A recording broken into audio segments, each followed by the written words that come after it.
Tunazama pale katika ulimwengu wa mapenzi na mahusiano. Na katika ulimwengu wa mapenzi na mahusiano, msikilizaji, kuna story moja, kuna jambo limoja ambalo lilitokea jana.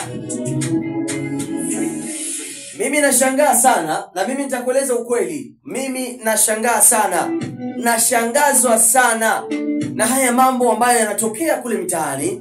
Watu hata hawaoni aibu, watu hata hawaogopi. Hii story ilikuwa hivi, na hii story inahusu watu wa Taita. Kwa hivyo kama unamjua utatagi mtu pale. Na hii story bado tutaipeleka pale ndani ya awamu ya 4 na ya mwisho pale ndani ya Akili Kichwani. Watu wawili wameamua kuoana, wamependana vizuri. Story ambayo imetokea jana.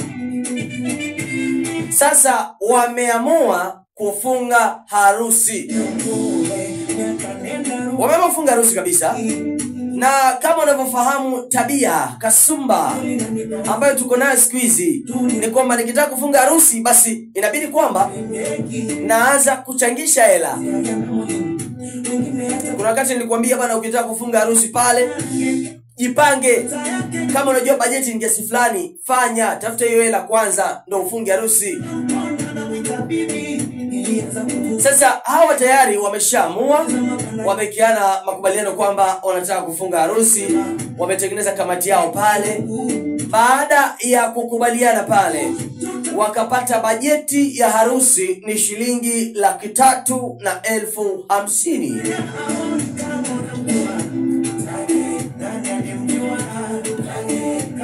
Wamekubaliana kwamba bajeti pale ni 350,000.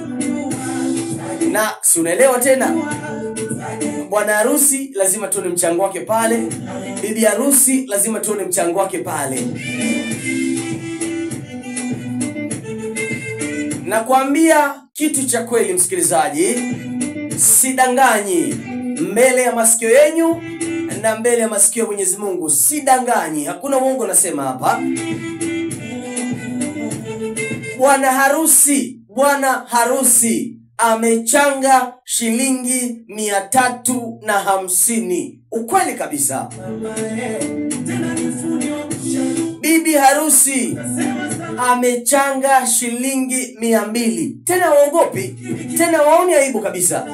Wanaandika kabisa pale eti bwana harusi shilingi ngapi? 350. Bibi harusi shilingi 200. Surely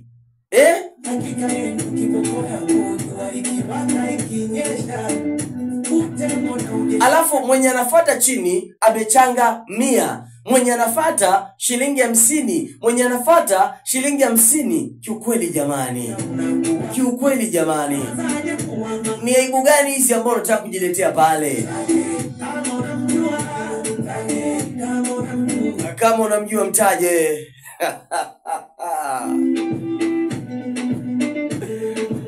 Mimi nashangaa sana, mmekubaliana kama kamati pale, mmeamua pesa ambayo itachangishwa pale ni shilingi 350,000.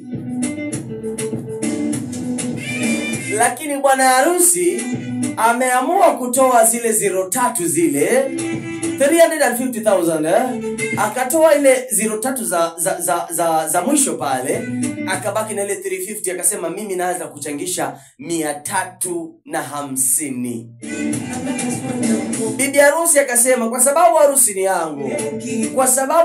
yangu, mimi nitatoa shilingi 200. 200 shillings. Shilingi 200.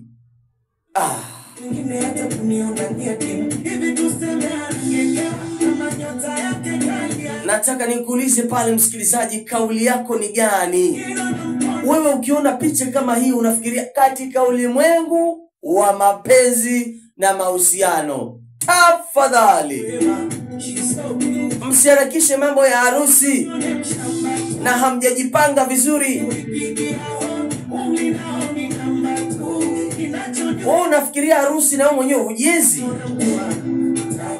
Mimi nataka tuelezane pale msikilizaji ukweli. Katika ulimwengu wa mapenzi na mahusiano,